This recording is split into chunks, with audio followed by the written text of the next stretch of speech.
Three Monsters, Book 3. Meet Mr. Hydeous. Chapter 4. Mumford Biff's Big Time. After helping sweep up the worst of the breakage, Wolf, Val, and Jinx headed home. They had homework to do, and tomorrow was a school day. Doc shoots Steiner and Mumford into the backyard for more practice. They were the ones who needed it most. Steiner, because skating was his specialty, and Mumford, because he just needed it. Gerald tried to convince Doc to go outside too, but Doc refused. "I need to clean up my lab," he said. Gerald stared at his uncle for a moment. "Okay, then." Gerald shrugged and followed the others outside.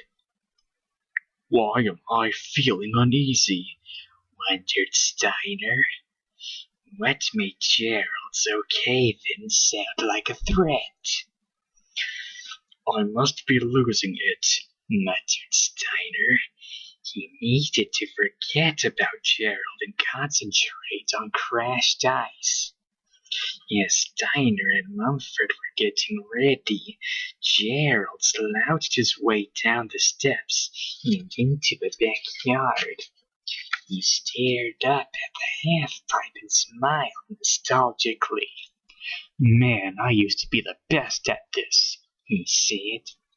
"If you're so great, why don't you go work for Team Pendant?" Steiner snapped. "You seem to think they're real winners." Mumford, who had missed the earlier argument, looked at Steiner in surprise. His big friend never snapped at people, and he was never sarcastic. Mumford wondered why he was acting that way now. Steiner rolled his eyes. So much for forgetting Gerald. That resolution had lasted, half a minute? "Get a grip," he told himself firmly. "Hey, Mumford," said Gerald. "Now that Val's not hogging the half-pipe, maybe you should take a shot. I'll give you some pointers." Mumford looked from Steiner to Gerald. The boy was Doc's nephew, and Doc had asked them to make him feel welcome. Mumford decided to be twice as nice to Gerald to make up for Steiner's rudeness. "Sure," said Mumford. He pulled off his crampons and tossed them aside. "But," began Steiner uncertainly. "You and Jinx said I should try something new," Mumford said to Steiner as he picked up the snowboard Val had left behind. "And I'm okay on a skateboard.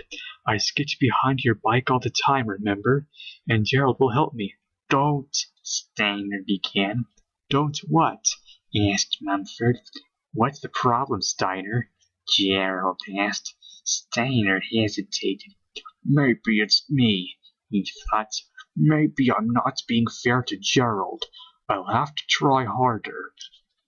Steiner tried to smile at Mumford. "Don't try any dangerous tricks, okay?" he said. "Try to take it slow." Mumford grinned. "Okay."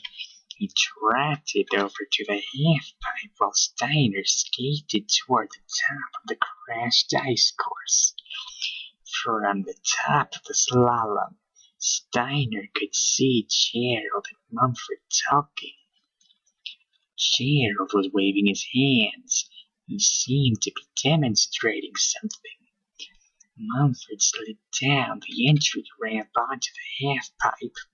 Mumford began traversing the curved transitions, or trannies, at the bottom of the slope, sliding up one side, doing a 180 turn, then sliding down and up the opposite slope to do a 180 turn again. He picked up speed as he descended the simulated hillside and rose higher along the tranny with each cut across the pipe's width. But he was being careful. Steiner smiled. So far, so good. Maybe he'd misjudged Gerald. Steiner shoved off on his blades, trying to navigate the zigzagging downhill crashed ice obstacle course. He could feel himself becoming more confident. He wouldn't be as good as Wolf, but maybe he wouldn't embarrass himself or his team. He reached the bottom and looked toward the half-pipe. Mumford was going higher and higher up the verts until he was nearly grabbing air. Not bad, thought Steiner. He took a break to get a closer look at Mumford. Steiner's coming, Gerald said. Go on and do the trick. An alley-oop with a mute air grab. Mumford thought about the trick. Was it too hard? I don't know. Mumford stared down at the half-pipe and considered the trick. He wasn't sure he was ready. You want Steiner to see you ace it, don't you? Gerald asked. The extreme monsters don't want wimp losers on their team, do they? The thought of trying Gerald's trick set Mumford's stomach churning. Val could do it easy, but I'm not Val, he thought. What if I wipe out? Mumford glanced at Gerald. He didn't like the look on Gerald's face. If I don't do it, he'll tell the guys I'm a chicken, Mumford said to himself. The thought of getting kicked off the team for cowardice made Mumford's stomach roll even more.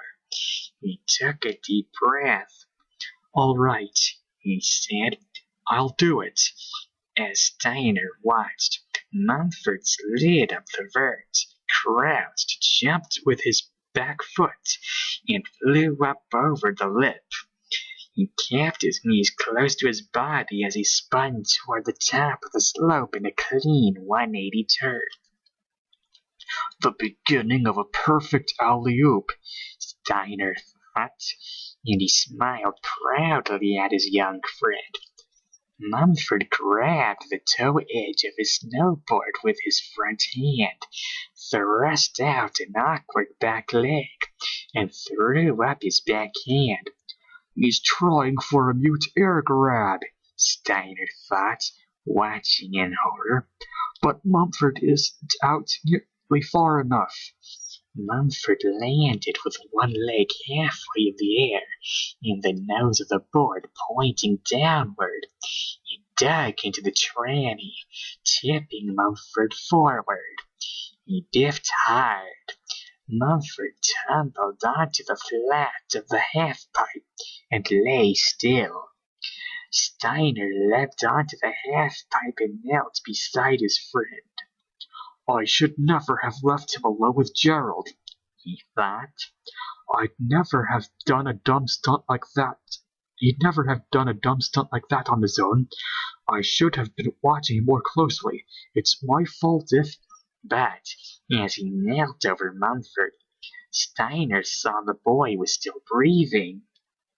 Mumford opened his eyes, groaned, and tried to sit up.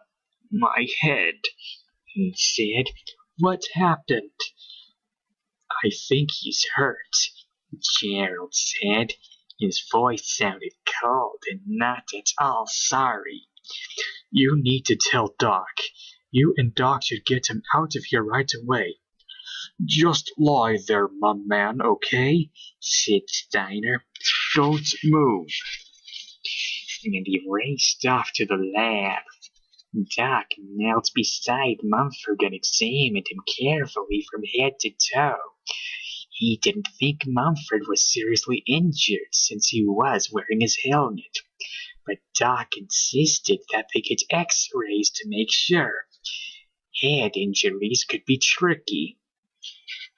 Despite Mumford's protests, Steiner scooped him up in his strong arms and carried him to Doc's car. Where's Gerald?